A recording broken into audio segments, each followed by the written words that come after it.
Marguerite et Julien sont frères et sœurs, mais c'est Julien l'aîné. Ils s'aiment si fort que rien ne peut les séparer. Marguerite, Julien, revenez!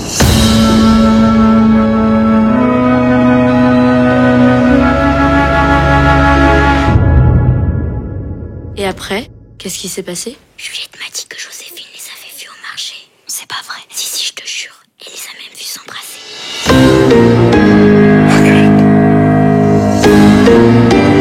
Julie. La meilleure façon d'éviter le péché, c'est d'en fuir les occasions. Où sont-ils?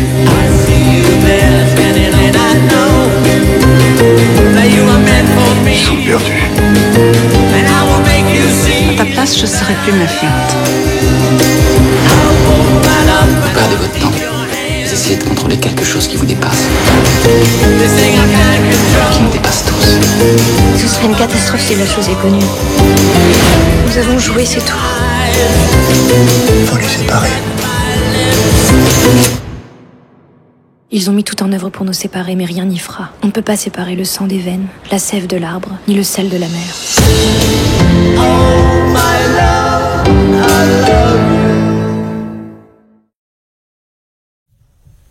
Je travaille sur les costumes, qui est très drôle, très décalé, puisque que ce soit les policiers au début à la fin, il y a des décalages. En fait, il y a tout un jeu, je me dis, un travail de direction artistique qui devait être assez épatant pour. D'ailleurs, c'était un petit peu troublant parce que tout le monde ne savait pas toujours. C'était presque un truc intuitif. C'est qu'une fois qu'on avait dit c'est anachronique, on s'en fout de l'époque et il n'y a pas de problème, il faut quand même malgré tout créer un style. Et donc il s'agissait de créer un univers. Et là, les gens qui le comprenaient plus ou moins, il s'agissait presque de comprendre ce qu'il y avait dans la tête de Valérie. Et il y avait en particulier comme ça un accessoiriste qui était sur le plateau et qui était incroyable parce qu'il comprenait de temps en temps. Donc il disait ça c'est une lampe Marguerite et Julien. Elle disait oui. Il disait ça, on est d'accord que ça n'en est pas une. Elle disait non, et en même temps personne de l'équipe se regardait en disant ah bon, d'accord, on ne savait pas pourquoi, mais eux comprenaient. Et donc en fait le film s'est construit comme un univers personnel, comme une sorte de petit manège de bois avec les choses qu'il y avait dans la tête de Valérie, avec cette autorisation-là. Mais malgré tout en contenant cette vérité-là. Et c'est un truc qui compte beaucoup, je pense, dans le cinéma qu'on a fait avec Valérie jusqu'à maintenant, dans tous les films qu'on a fait ensemble, c'était de faire en sorte qu'il y a toujours, malgré tout, même quand c'est très très faux, même quand ça va très loin, y compris dans la manière de jouer particulière des acteurs, dans tout ce qu'on fait, il y a malgré tout toujours quand même un peu de vérité. Avant, on utilisait notre histoire personnelle, avec des événements qui nous étaient arrivés, avec des choses... On a fait plusieurs films comme ça, en s'amusant à mettre des choses qui étaient de notre intimité dans les films, et les utiliser pour incarner des aventures. Là, ça avait existé, c'était pas notre histoire, mais par exemple, le point de départ, enfin, si je peux continuer des petites anecdotes à propos du film, le point de départ du film, c'était cette lecture, la lecture du scénario, et en fait, l'envie, je pense, à l'époque, enfin, le casting a été très long et très compliqué, parce que moi, je voulais pas jouer le rôle au départ. On écrivait, j'ai dit, il est hors de question que je joue ce rôle. Et elle me dit, ah bon, mais quoi, moi, alors du coup, c'était quand même pour toi. Et je dis, oui, mais enfin, je suis beaucoup trop vieux pour jouer. Enfin, il est censé avoir, dans la véritable histoire, 18 ans, le personnage. Je lui dis, donc ça ne me tient pas. Donc moi, je ne voulais pas le faire.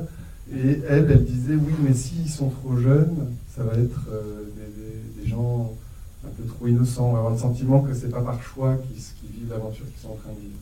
Et donc elle voulait que les personnages soient plus âgés. Et puis elle voulait aussi faire un truc partir d'une vérité qui était, à l'époque, une amitié que j'avais avec une actrice, avec une actrice que tout le monde connaît, qui s'appelle Léa Seydoux, et on était très très proches. Et ce qui s'est passé, c'est que Léa, à un moment, a dit non, mais je ne veux pas faire de film. Mais le film était écrit, on avait avancé, on avait travaillé, elle a lâché le film en cours de route. À partir de là, nous, on avait envie de continuer le film. On a fait un casting, un vrai casting, assez beau, avec l'idée de faire un casting un peu particulier, un peu original. Et le casting, on a voulu qu'il soit, comme dans les conditions d'un vrai film. Donc on a demandé à la chef-op du film, à l'agent du son. C'est très rare, ça. Oui, c'est un truc qui ne se fait pas pour les comédiens, j'imagine. Voilà, de le faire dans les conditions réelles du tournage. Et donc le casting s'est fait, on a vu toutes les actrices qui acceptaient de nous rencontrer, donc ça en faisait quelques-unes, c'était très joyeux. Et puis en fait, Agnès de Moustier a été l'absolue évidence, qui a du coup surclassé absolument tout, qui a incarné de façon spectaculaire le le film, enfin on s'est dit, bon, heureusement que l'histoire du film c'est ça, parce que personne d'autre n'aurait pu le faire aussi bien que ce qu'elle le fait, sa façon d'incarner, sa vibration, ce qu'elle était, tout d'un coup surclassait absolument tout le reste. C'est comme si ça n'avait plus du tout lieu d'être une question. Et on s'est dit, mais ouais, c'est bizarre qu'on soit allé vers d'autres. C'est comme s'il n'y avait pas eu d'autres possibilités avant. En tout cas, nous ici à Lille, ça paraît évident que ce soit Anaïs de Moustier qui est la meilleure actrice, notre meilleure ambassadrice. D'ailleurs, beaucoup aux parents d'Anaïs qui sont dans la salle et qui sont des habitués du cinéma. Il y a plus de questions à propos d'Anaïs, sera répondue par Stéphanie ici. Une autre question, monsieur? Bonsoir. Moi, j'ai passé un très bon moment pendant le film. Vraiment, j'ai bien aimé le scénario et je tiens à vous féliciter pour. Je pense que ça a été un sacré travail d'adaptation en fait. Donc vraiment, bravo. Je me suis posé une question pendant tout le film. C'était le film a été tourné en analogique ou en numérique? Ah, c'est une bonne question. C'est marrant parce qu'on ne me pose jamais cette question-là. Je parle rarement d'image, alors que ça a été pour nous un vrai long moment de réflexion et nous n'avons jamais tranché. Et donc le film, en fait, il est tourné à la fois en pellicule et en numérique. Donc, les deux formats. Alors après, donc, on a pris des décisions, après tous les essais, on a fait beaucoup d'essais, et après les essais qu'on a fait, on a pris la décision de faire tous les intérieurs-jours en 35 mm et toutes les basses lumières en numérique. Donc il y a énormément de choses qui sont en 35. Ça rendait mieux en fait. Donc en fait, les basses lumières avec les machines qu'on a aujourd'hui, les machines numériques sont spectaculaires, ça va presque mieux qu'un œil normal. Donc si on est quasiment dans une pénombre, avec les caméras numériques qu'on utilise aujourd'hui, c'est incroyable parce qu'on a un rendu qui est vraiment très très bon et on réussit à y gagner alors qu'en pellicule ça granule, enfin ça éclate, c'est quasiment impossible.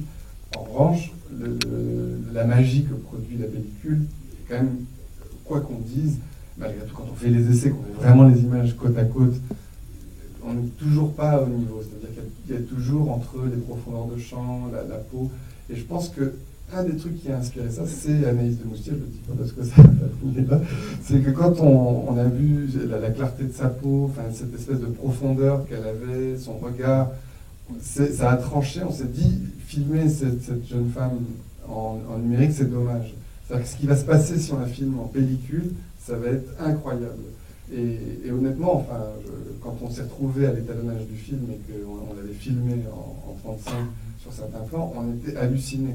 On projetait dans une grande salle à Paris qui était le Max Linder, et les essais qu'on faisait en 35 nous impressionnaient beaucoup sur sa peau et filmer la lumière, enfin, en 35. Et donc le film, en fait, c'est les deux. Donc dès que c'est en intérieur, en jour, par exemple, quand il la prend en photo, c'est en 35, pour donner des exemples. Quand elle le regarde comme ça, qu'elle est prise en photo et qu'elle lui pose des questions, c'est du 35. Et bon, en revanche, quand c'est un peu pénombre ou un peu presque nuit, c'est une belle américaine. Mais c'est vrai que comme tout est rendu sur du numérique et qu'ensuite on essaie d'égaliser, c'est un peu dur de s'en rendre compte. Mais il y avait en tout cas un gros travail d'image, une envie de faire un beau film. Et vous avez tourné en numérique quand Oui, aussi, ouais. Il y a quelques plans très très beaux. Ouais, il y a des plans sur la plage, il y a plusieurs plans qui ont été tournés en américaine. Ah, ouais, j'ai pas vu. En fait, de toute façon, le film est tellement dense qu'il ne faut pas hésiter à le revoir. Du coup, ce qui est très beau, c'est que le film est très pictural.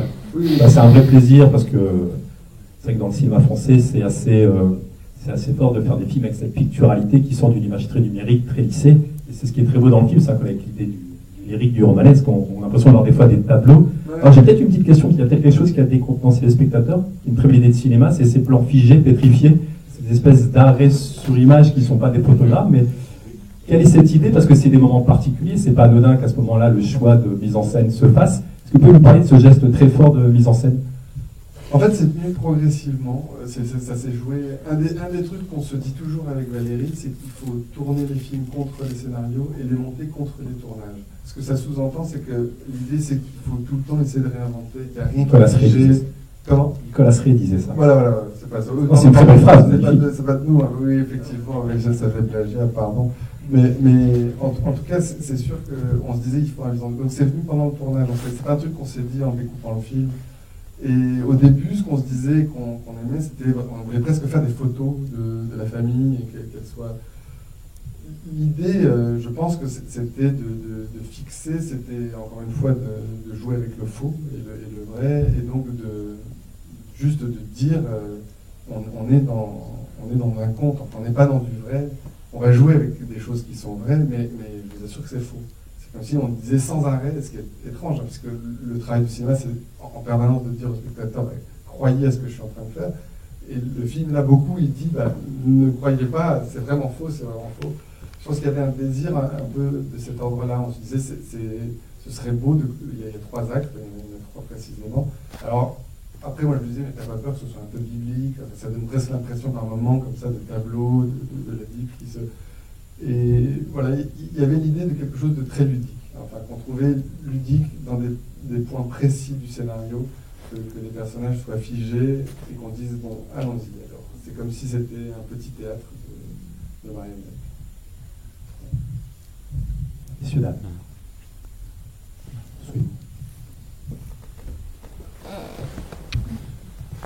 Bonsoir. Vous évoquiez tout à l'heure de livres pour les références au film. J'en ai vu d'autres. Le petit Gavroche, le petit gamin. Est-ce que c'est volontaire?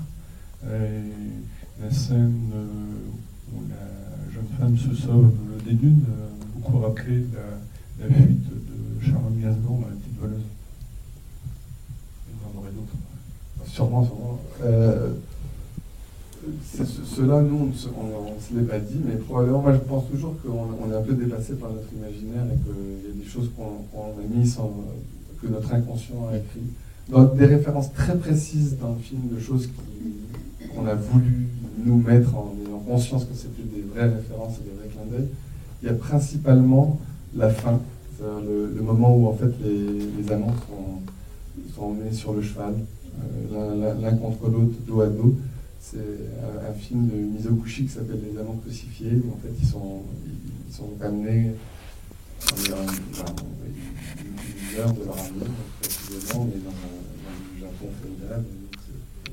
Ça n'a rien à voir, et en même temps la scène est assez spectaculaire, et les gens sont fascinés de voir qu'ils acceptent cette mort, qu'ils sont l'un et l'autre, ils l'acceptent parce qu'ils s'aiment et qu'ils s'aimeront pour toujours en sachant qu'ils vont en mourir, mais que ça nous semblait juste, et donc du coup on a vraiment clairement fait une référence très forte à ça. Voilà. Après le reste, je pense que c'est beaucoup de choses qui sont un peu dans l'air, comme des trucs qui... Voilà, on est nourri de notre propre univers, de notre propre goût. Voilà, Charles Gainsbourg, oui, pourquoi pas. C'est vraiment ça, Noah, Denis, Truffaut, Barbara Romer. Un peu David Château, je sais pas, David Château, des fois il commence à... Je sais pas. Mais complètement, alors je pense que Valérie, elle a, pour le coup, c'est un vrai truc qu'elle a et au montage. Elle a un goût des rythmes de film rapide. Sur la vitesse. Ouais, complètement. Elle a un désir de vitesse. Les personnages courent tout le temps. Et là, ça n'y échappe pas. Effectivement, il y a des choses qu'on peut trouver, mais encore une fois, ça n'est pas. Elle ne se dit pas que je vais faire un peu ou en pensant à. C'est un film tellement singulier. Oui, c'est des goûts en fait. C'est des goûts.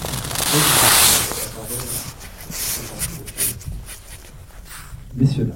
Je vois qu'il y a plein de jeunes femmes, il n'y a pas des petites impressions à donner. Comme ça, quand il y a une histoire d'amour folle, une très charmante jeune femme. Ah, bah, monsieur aussi, vous êtes très charmant, bien sûr, excusez-moi. Bonsoir et merci. Je suis bouleversé, mais pas choqué, parce que vous avez réussi à amener les sentiments de façon évidente, elle est sublimée, et puis ça a été au-delà du choc moral. Alors, en fait, j'aurais voulu savoir si Valérie Borghesi a cherché à interpréter Marguerite. Non, enfin vraiment, jamais eu cette idée. À aucun moment on s'est dit ça, mais en revanche, je pense qu'elle a des choses qui sont... C'est comme si elle s'identifiait au personnage. Au début, le scénario de Jean Gréau s'appelait Julien et Marguerite de Rabelais. C'était leur histoire, c'était dans l'autre sens. Et en fait, dès qu'on a commencé à travailler sur le film, on s'est mis d'accord sur l'idée que ce qui comptait le plus, c'était elle qui était le metteur en scène, et qu'il fallait qu'elle se raconte à travers le film. Et du coup, c'était plus fort de raconter l'histoire de Marguerite. y compris parce que je pense que son besoin, sa soif de liberté correspondait à des choses intimes de Valérie et qu'elle avait envie de raconter cette chose-là. Donc on a transformé et c'est devenu vraiment l'histoire de Marguerite.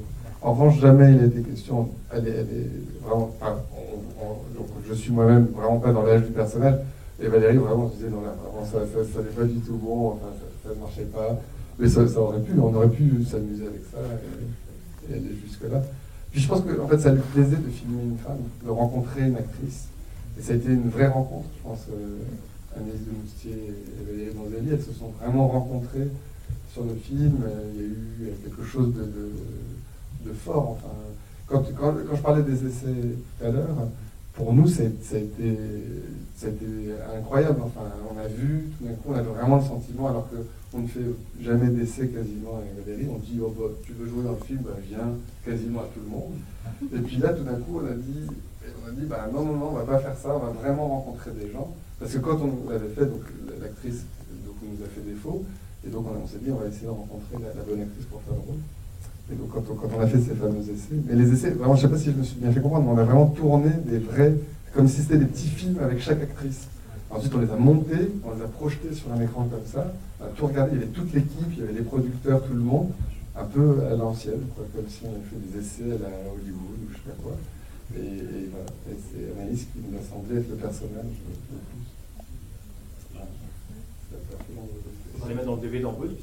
Ah oui, ils sont super, ils sont super. C'est une chose. Tout à fait, complètement. Vous avez...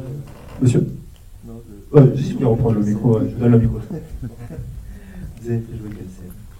Il y en a eu plusieurs. Il y avait des choses qui ne sont pas dans le film. Il y avait un portrait chinois improvisé dans les scènes qu'on faisait. Et il y avait principalement, alors c'était l'autre bizarrerie, c'est que dans les scènes qu'on fait passer en essai de casting normalement, c'est que des scènes où il y a du dialogue, des choses, beaucoup de... En fait, c'était, on dit la scène de retrouvailles, le moment où elle le revoit après les années de séparation du collège. Et donc, voilà, cette scène-là et la scène de l'appareil photo. La scène où il apprend en photo, c'était les deux scènes. Voilà. Et après, il y avait plein de petites choses improvisées. Vous avez joué avec plein d'actrices. Et j'ai joué avec toutes les actrices de cette génération. Je vous ferai la liste, je vous raconterai. On a beaucoup parlé du scénario, mais dans le film, ce qui est très fort, c'est qu'il n'y a pas tant de dialogue que ça. Il y a une dimension sensorielle, ça passe beaucoup par le geste, le regard, le toucher. Et donc, justement, on peut entendre se préparer, parce que c'est vrai que on le scénario, mais le film n'est pas si dialogué que ça. Et ce qui est très beau, c'est que le film est très sensoriel et sensuel. Donc peut-être un petit peu évoquer justement cette intention forte qu'il y a dans le film, et vous, en tant qu'acteur, comment appréhender ce rôle-là par rapport à cette dimension sensorielle? C'était très riche, hein, tout ce qu'on a fait. Et quand je dis riche, il y a eu beaucoup de choses. On a tourné pendant 13 semaines. Et il y a une énorme quantité de matière, une matière qui était vraiment importante. Et donc on a fait beaucoup de choses. On a improvisé beaucoup de choses, en plus de déjà tout ce qui était écrit. Au final, vraiment, on arrive presque à un théâtre de marionnettes où on est... Mais c'est la direction qu'a pris le film. Moi, j'ai toujours le sentiment que les films viennent rendre compte de l'époque où on les a fait et de comment on les a fait. Moi, pour ce qui me concerne, j'avais à jouer, à l'inverse de Marguerite, quelqu'un qui, malgré tout, a conscience du danger, conscience de ce qui est en train de se passer, de ce qu'il vit et de l'opprobre qui va s'abattre sur sa famille s'il succombe au charme de sa sœur. Et donc, il a conscience de ça. Et donc, on se disait qu'il se brûlait forcément de l'intérieur. Et les seules préparations concrètes que j'ai faites pour le film, puisqu'il fallait qu'il se brûle de l'intérieur, c'était de mincir. Donc j'ai fait un travail d'amincissement pour le film, assez important, un peu pathétique, mais qui, cela dit, a fonctionné. Et donc, voilà, sur des trucs de corps. Ensuite, entre nous, il y avait beaucoup du regard. Moi, j'ai été impressionné à quel point ça s'est joué pour nous. Hein. Mais c'est même un truc étrange, c'est que nous, ce qu'on a vécu, je parle d'Agnès Moustier et moi sur le plateau, parfois n'est pas complètement présent dans le film. Enfin, le film ne rend pas forcément compte des enjeux qu'il y avait entre nous sur le plateau, y compris avec les parents, les personnages secondaires. Ça se jouait beaucoup dans les regards, ça se jouait beaucoup il y avait une intensité sur le plateau qui était décidée, voulue, à laquelle on s'abandonnait, qui était vraiment un vrai premier degré. Et pense qu'il n'y a pas tant de films que ça qui osent le premier degré, parce que très vite on a peur d'être ridicule, et il arrive qu'on le soit, parce que quand on est trop au premier degré à fond, c'est ce que je disais sur l'amour fou, quoi. Et donc on flirtait tout le temps avec ça, on se le disait tout le temps, on disait mais là on est ridicule d'être à fond à ce moment-là. Et en même temps on disait allons jusqu'au bout. Donc c'est comme si c'était un épisode de Candy, même niveau de premier degré, mais avec transcendé par la mise en scène. Un peu différent, mais c'est un épisode de Candy, quoi. Aussi premier degré.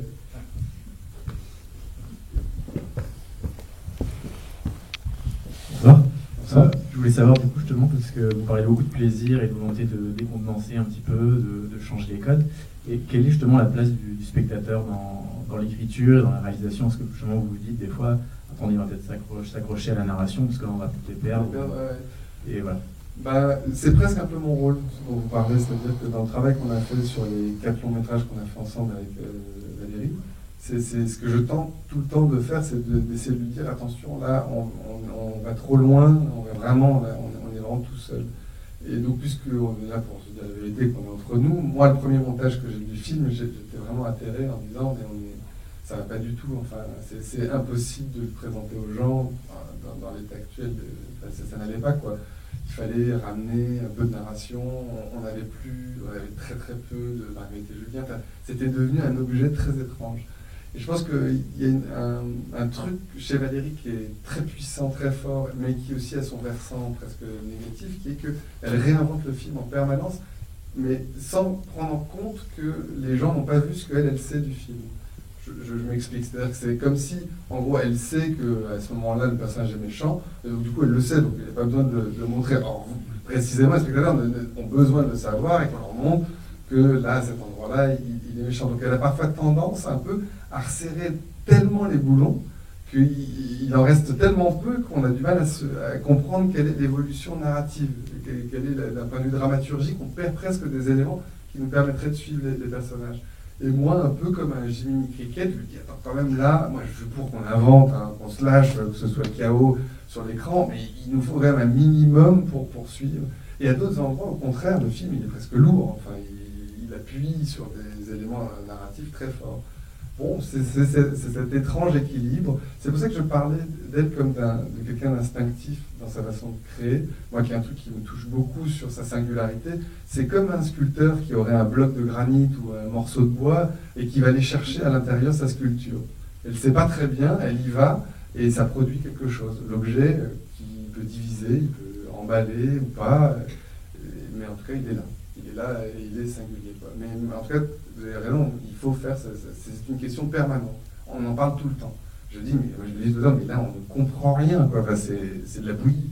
Et elle me dit, mais non, enfin, pourquoi tu dis ça? C'est pas du tout. Oui, c'est comme ça, c'est comme ça. Elle a une logique qui est elle. Et aussi, je pense que faire, c'est souvent des trucs de solitude. Mais dans notre binôme, il y a beaucoup eu ça. Beaucoup le côté, elle qui dit beaucoup les idées, elle balance beaucoup de choses. Et puis moi qui essaie d'ordonner du mieux que je peux avec moi-même mes limites. Mais... Donc, voilà.